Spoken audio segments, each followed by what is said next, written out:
Welcome to Dark Knight Films Review's Classic Movie Night. Tonight's review is Dick Tracy's Dilemma.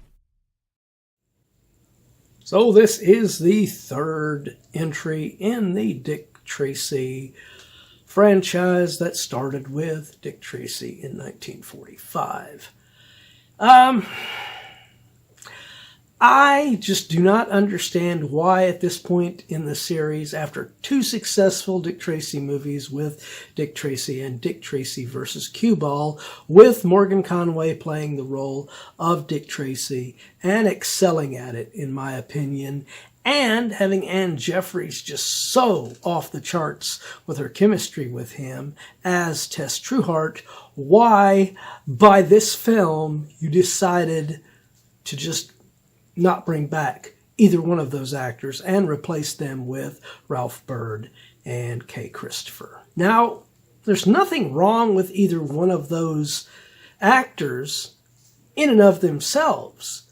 And I know Ralph Byrd played the character of Dick Tracy in 4 movie serials prior to the 1945 movie, which they originally were wanting to bring him in to reprise the role in that initial film before they got Morgan Conway. I don't know why he couldn't do it. I mean, maybe he was busy doing other stuff or whatever the reason. They moved on with Morgan Conway, and I think they should have stayed with Morgan Conway and Jeffreys through this whole franchise. I mean, if they wanted to have Ralph Byrd play Dick Tracy, do it in a TV series, which they did do after this. But it's just, I never thought, even in the serials, that Ralph Byrd was as convincing in the role of Dick Tracy as what Morgan Conway was.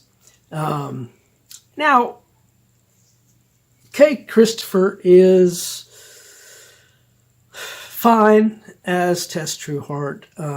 I just don't think she has very much chemistry with Ralph Byrd in this. So that kind of hurts the overall, because like I said, in the previous 2 films, Morgan Conway and Anne Jeffreys' chemistry is just so damn good. So what also hurts this film is our villain. Now, the thing I like about it is it continues over that whole credits where it's showing the cartoon characters from the comic strip and everything. And then by the end, right before the credits end, you get a cartoon rendition of the new villain, which in this film it is the Claw, and he looks really badass. He really does. And I like the hook as being his weapon of choice. But Jack Lambert is just, he's got that intense look, but he doesn't really come off that imposing in his performance to me. I mean, they're portraying it in the look to make him look like he's an imposing, badass character, but he is nowhere near the villain that Splitface and Cue Ball were in the previous 2 films, or any villains that are coming later. So yeah, he's definitely the weakest villain, in my opinion, out of this whole series of films.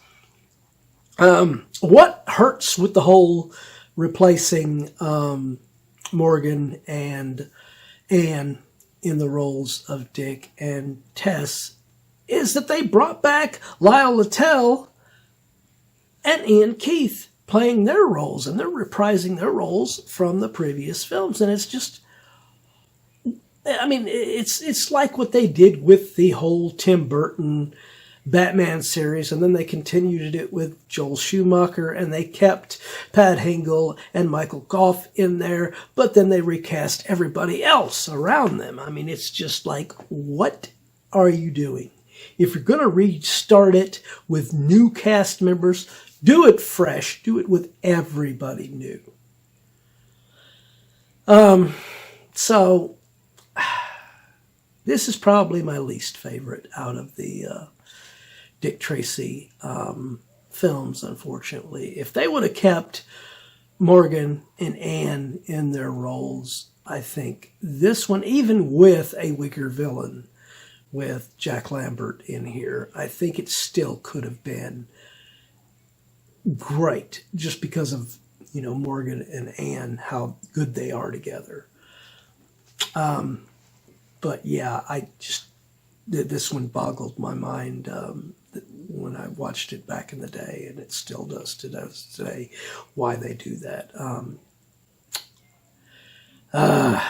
But my final review for Dick Tracy's Dilemma, I'm going to give this film a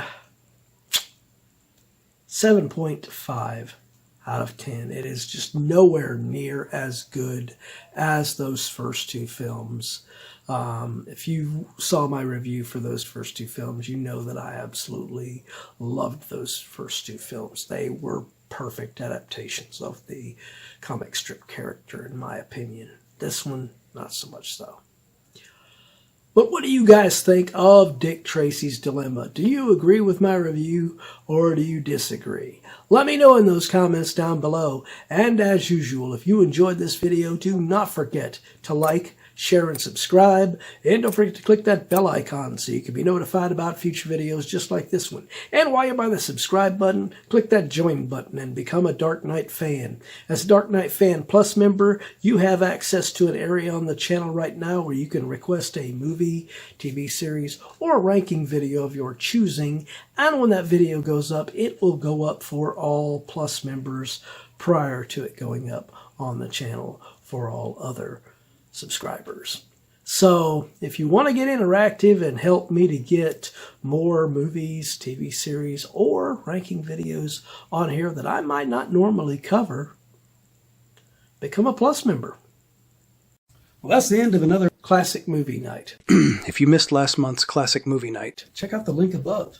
Or if you missed any of the videos during Classic Movie Night, check out this playlist and get caught up on anything you've missed.